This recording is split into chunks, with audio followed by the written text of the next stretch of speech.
بسم اللہ الرحمن الرحیم۔ السلام علیکم دوستو، دنیا بھر کی خبروں میں آج آپ سنیں گے، لیکن اس سے پہلے اگر ہو سکے تو لائک اور سبسکرائب کا بٹن ضرور دبا لیں۔ شکریہ۔ برطانیہ میں جنگ بند کرو تحریک میں شدت۔ الیکشن کمیشن کے ارکان کو دھمکانے کی پاداش میں فواد چودھری گرفتار۔ فواد چودھری کی گرفتاری پر ہائی کورٹ برہم۔ ایران کی کرنسی کی قدر میں شدید ریکارڈ کمی۔ یوکرین میں امریکہ کا کمانڈو فوجی مارا گیا۔ فلپائن میں یک کے بعد دیگرے 2 طیارے حادثے کا شکار۔ امریکی ایئر لائن نے پاکستانی شہری کا نام جہاز پر لکھ دیا۔ شاہ رخ خان کی پٹھان فلم کے لیے لوگ صبح 7 بجے سے ہی سینما گھروں کے باہر قطار میں کھڑے ہیں۔ والد سے بہت محبت سی، کینسر سے ان کا انتقال ہوا۔ فواد چودھری۔ دلہا نوٹ گننے میں ناکام، دلہن شادی کرنے سے انکار۔ تو آئیے چلتے ہیں خبروں کی تفصیل کی جانب۔ یوکرین کی جنگ اور برطانیہ کی اس جنگ میں مداخلت کی مخالفت پر مبنی آوازیں اب برطانیہ کے اندر سے بھی سنائی دے رہی ہیں۔ برطانیہ کی لیبر تنظیموں کے نمائندوں نے ایک کانفرنس میں شرکت کر کے یوکرین کی جنگ میں برطانیہ کی شرکت کو روکنے کا مطالبہ کیا ہے۔ اس کانفرنس کے شرکاء نے یوکرین کی جنگ کے فوری خاتمے اور برطانوی حکومت سے اس آگ پر مزید تیل نہ چھڑکنے کا مطالبہ کیا۔ کانفرنس کے شرکاء نے خبردار کیا کہ برطانیہ کی معیشت اور سیاست اس جنگ کے بھیانک اثرات مرتب ہو رہے ہیں۔ افغانستان سے لے کر یوکرین تک جنگ کے اخراجات کا اصل بوجھ برطانوی مزدوروں پر ڈالا گیا ہے۔ برطانوی لیبر یونینوں نے کہا ہے کہ لندن قومی خزانے کو صحت اور تعلیم پر صرف کرنے کی بجائے ملک کی دولت کو ہتھیاروں کی پیداوار اور جنگیں بھڑکانے پر بہا رہا ہے، جس کے براہ راست اثرات مزدور طبقے پر مرتب ہو رہے ہیں۔ رشی سوناک کی حکومت نے 157 ارب پاؤنڈ دفاعی شعبے کو دیا، جبکہ 1 ارب 60 کروڑ ڈالر نرسوں کو دینے سے گریز کیا جا رہا ہے۔ انہوں نے کہا کہ یوکرین کی جنگ کے اخراجات اور پیش آنے والے مالی اور جانی نقصانات پر بہت سارے سوال اٹھتے ہیں جن کا اب تک جواب نہیں مل سکا۔ حکومت دعویٰ کرتی ہے کہ ٹیچروں اور نرسوں کی تنخواہیں بڑھانے کا تو ارادہ ہے، لیکن ضروری فنڈ نہیں ہیں۔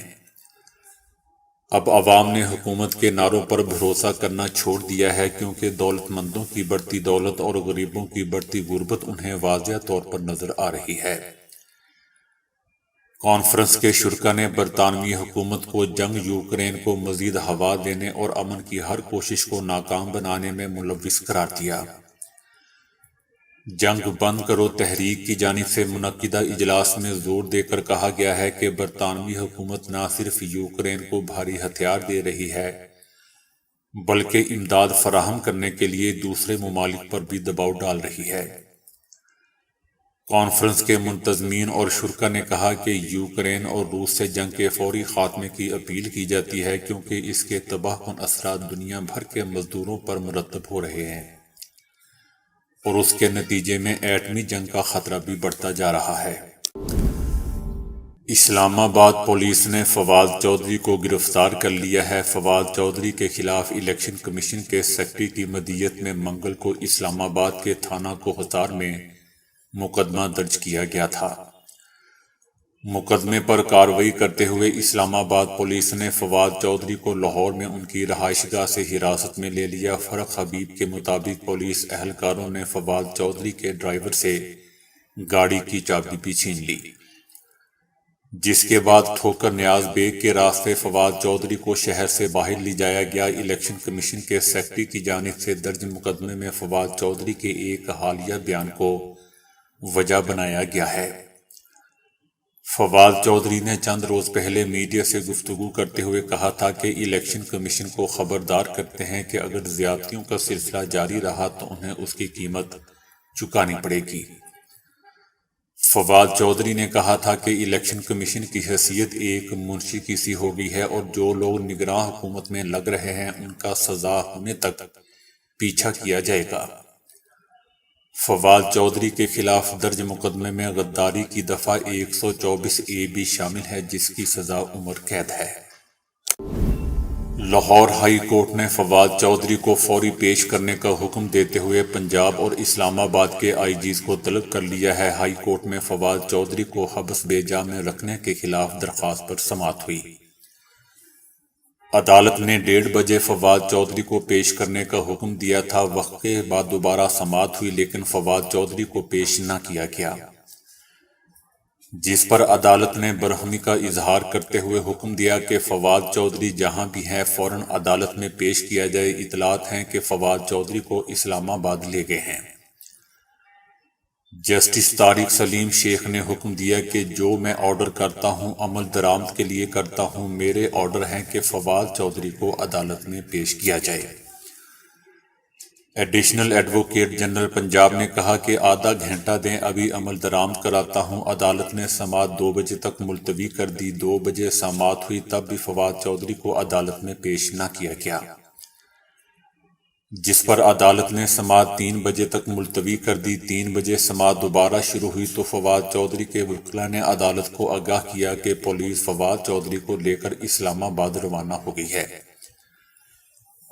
جس پر عدالت نے برہمی کا اظہار کیا اور ریمارکس دیے کہ اگر اسلام آباد پہنچ بھی گئے ہیں تو انہیں واپس لائیں۔ دوبارہ سماعت ہوئی تو ایڈیشنل ایڈوکیٹ جنرل پنجاب نے کہا کہ ایک مقدمہ درج ہوا ہے۔ جسٹس طارق سلیم شیخ نے کہا کہ میں آپ کو بعد میں سنوں گا، پہلے آرڈر پر عمل درآمد کریں۔ عدالت نے آئی جی پنجاب اور آئی جی اسلام آباد کو طلب کر لیا۔ ایران کی بڑھتی ہوئی عالمی تنہائی، یورپی یونین کی ممکنہ پابندیوں کے بعد امریکی ڈالر کے مقابلے میں ایرانی ریال کی قدر میں ریکارڈ کمی واقع ہوئی ہے۔ ایران کے سرکاری نشریاتی ادارے کا کہنا تھا کہ مرکزی بینک کو غیر ملکی کرنسی سونے کے ذخائر کے حوالے سے کسی پابندی کا سامنا نہیں، مگر میڈیا کی دھوکہ دہی اور نفسیاتی کارروائیاں آزادانہ شرح تبادلہ میں اتار چڑھاؤ کے اہم عوامل ہیں۔ ہفتے کے روز ایران کی غیر سرکاری مارکیٹ میں ڈالر 4,47,000 ریال میں فروخت ہو رہا تھا، جبکہ جمعے کو یہ 4,30,500 ریال تھا۔ ملک گیر مظاہروں کے بعد سے ریال کی قدر میں ڈالر کے مقابلے میں 29% کمی واقع ہو چکی ہے۔ یہ بدامنی 1979 کے اسلامی انقلاب کے بعد سے ایران میں مذہبی حکمرانی کے لیے سب سے بڑے چیلنجوں میں سے ایک ہے۔ یاد رہے دوستو کہ ایرانیوں کو اس وقت تقریباً 50% افراط زر کی شرح کا سامنا ہے۔ ایرانی اپنی بچتوں کے لیے محفوظ پناہ گاہیں تلاش کر رہے ہیں اور وہ ڈالرز، دیگر سخت کرنسیاں اور یا سونا خریدنے کی کوشش کر رہے ہیں۔ امریکی بحریہ نے یوکرین میں اپنے ایک سابق اسپیشل نیوی اہلکار کی موت کی خبروں کی تائید کر دی ہے۔ امریکی بحریہ نے اعلان کیا ہے کہ اس کا سابق اسپیشل کمانڈو یوکرین میں مارا گیا ہے۔ CNN کی رپورٹ کے مطابق امریکی بحریہ نے کہا ہے کہ اس فوجی نے 11 مارچ 2019 کو فوج کو خیر باد کہہ دیا تھا اور ہم اس نیوی سیل کے یوکرین میں موجودگی کے بارے میں کچھ کہہ نہیں سکتے اور اس حوالے سے کسی بھی قسم کی تفصیلات بتانے سے گریز کیا۔ امریکی وزارت خارجہ کے ایک ترجمان کا کہنا تھا کہ ہم مرنے والے امریکی شہری کے خاندان سے رابطے میں ہیں اور انہیں ہر ممکنہ سفارتی امداد مہیا کریں گے اور اس خاندان کے احترام اور پرائیویسی کا لحاظ کرتے ہوئے اس سے زیادہ کچھ نہیں کہہ سکتے۔ یوکرین میں مرنے والے فوجی نے 2005 میں ملک کی بحریہ میں شمولیت اختیار کی تھی اور اسپیشل نیوی سیلز کی اپنی تربیت 2006 میں مکمل کرنے کے بعد اس نے عراق اور افغانستان کی جنگ میں بھی شرکت کی تھی۔ ایک ہی دن میں فلپائن کا فوجی طیارہ گر کر تباہ ہونے سے 2 اہلکار مارے گئے ہیں، جبکہ ایک نجی طیارہ لاپتہ ہو گیا ہے جس میں 6 افراد سوار تھے۔ فوجی طیارے نے تربیتی پرواز کے لیے ایئر بیس سے اڑان بھری تھی، تاہم کچھ ہی دیر بعد کھیتوں میں گر کر تباہ ہو گیا۔ طیارے میں 2 اہلکار سوار تھے جو دونوں ہی مارے گئے۔ دوسری جانب کوائیان ایئرپورٹ سے اڑان بھرنے والا ایک پرائیویٹ سیسا طیارہ اپنی منزل پر نہیں پہنچ سکا۔ طیارے کو ایک پہاڑی سلسلے سے گزرنا تھا۔ اڑان بھرنے کے 4 منٹ بعد ہی کنٹرول ٹاور سے رابطہ منقطع ہو گیا تھا۔ مسافر بردار طیارے کو 30 منٹ کی پرواز کے بعد منزل مقصود پر پہنچنا تھا، لیکن طیارہ راستے میں ہی کہیں لاپتہ ہو گیا۔ طیارے میں 6 افراد سوار تھے۔ موسم کی خرابی کے باعث ریسکیو آپریشن بند کر دیا گیا تھا، جسے دوبارہ صبح شروع کیا جائے گا۔ مسافروں کے زندہ ملنے کی امیدیں ختم ہو چکی ہیں۔ امریکی ایئر لائن نے 35 سال تک ملازمت کرنے والے پاکستانی شہری کا نام اپنے جہاز پر لکھوا دیا۔ امریکی یونائیٹڈ ایئر لائن نے 35 سال تک ملازمت کرنے والے پاکستانی شہری محمد ذہین اس کی خدمات کے اعتراف میں ان کا نام اپنے جہاز پر لکھوا دیا۔ پشاور سے تعلق رکھنے والے محمد ذہین نے اس کے بدلے رقم، گفٹ کارڈ اور کسی ملک کی سیر کی پیشکش کو ٹھکرا دیا تھا۔ محمد ذہین نے بتایا کہ جب جہاز ان کے سامنے آیا تو اس پر ایک سفید پٹی لگی ہوئی تھی۔ انہوں نے سفید پٹی کو آہستہ آہستہ ہٹا دیا تو اس پر پہلے محمد پھر ذہین لکھا ہوا نظر آیا۔ وہ ان کے لیے بہت خوش کن لمحات تھے کہ ان کی ایئر لائن نے ان کو کتنا بڑا اعزاز بخشا ہے۔ بالی would super star Shah Rukh Khan کی تنازعات کی نظر ہونے والی فلم پٹھان بھارت سمیت دنیا کے 100 سے زائد ممالک میں ریلیز کر دی گئی۔ شاہ رخ خان اپنی 2018 کی آخری فلم زیرو کی ریلیز کے 4 سال بعد بڑے پردے پر جلوہ گر ہوئے ہیں۔ پٹھان میں ان کے ساتھ دیپیکا اور ایکشن ہیرو جان ابراہیم مرکزی کردار نبھا رہے ہیں۔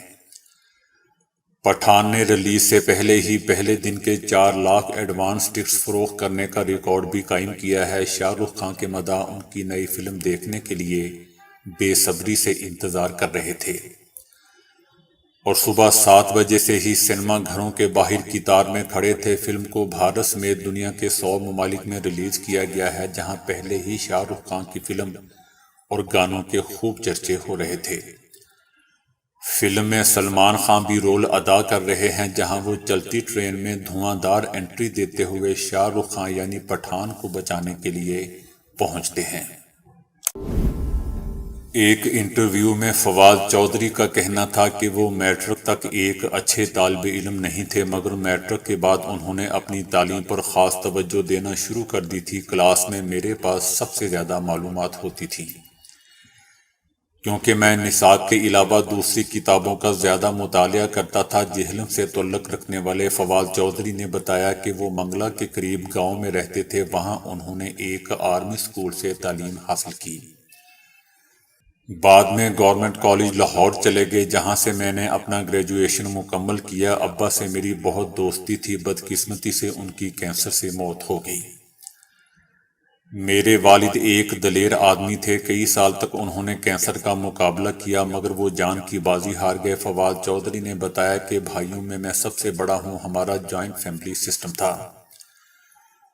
میرے ماموں، چچا، ہم سب ایک دوسرے کے بہت قریب تھے۔ فواد چودھری نے والدہ سے متعلق بتایا کہ بچپن میں شرارتوں پر ان سے بہت مار پڑی ہے۔ انہوں نے بتایا کہ جب وہ الیکشن جیتتے تھے تو انہیں اپنے والد کی بہت یاد آئی تھی۔ فواد چودھری کا کہنا تھا کہ مجھے سب سے زیادہ اس وقت غصہ آتا ہے جب میرا ڈرائیور راستہ بھول جائے۔ فواد چودھری نے بتایا کہ ان کا آج بھی بلاول زرداری اور پرویز مشرف کے ساتھ قریبی تعلق ہے، جیسا کہ پہلے تھا۔ بھارت کے شہر فرخ آباد میں ایک دلہن نے اپنے ہونے والے شوہر کو عین شادی کے دوران اس وجہ سے مسترد کر دیا کہ وہ 10 روپے کے 30 نوٹ نہیں گن پایا۔ 21 سالہ دلہن کے اہل خانہ کے لیے بھی یہ واقعہ حیران کن تھا۔ اس دوران دلہن نے منڈپ چھوڑ دیا اور اس دوران دونوں خاندانوں کے درمیان بحث اور تلخ کلامی ہوئی۔ 23 سالہ دلہا کئی کوششوں کے باوجود درست گنتی میں ناکام رہا۔ اس کے بعد دلہن والوں نے کہا کہ لڑکا دماغی طور پر بے حد کمزور ہے، اسے جا کر بادام کھلائیں۔ ہماری بیٹی اس کو اپنا دماغ نہیں کھلا سکتی۔ اس موقع پر دلہن کے بھائی موہت نے بتایا کہ ہم نے بھروسے کے عزیزوں کے مشورے پر کسی تصدیق کے بغیر شادی طے کر دی تھی۔ ہمیں لڑکے کی دماغی اور جسمانی حالت پر شک گزرا تو ایک آسان ٹیسٹ سے گزارا، جس کے بعد ہماری بہن نے شادی سے انکار کر دیا۔ جھگڑا بڑھنے پر پولیس آ گئی اور دونوں خاندانوں سے صلح پر اصرار کرتی رہی، تاہم دلہن اور اس کے گھر والوں نے کچھ دیر سوچنے کے بعد پھر شادی سے یکسر انکار کر دیا۔ تو دوستو ابھی کے لیے اتنا ہی۔ ویڈیو کو لائک اور شیئر کرنے کا بہت بہت شکریہ۔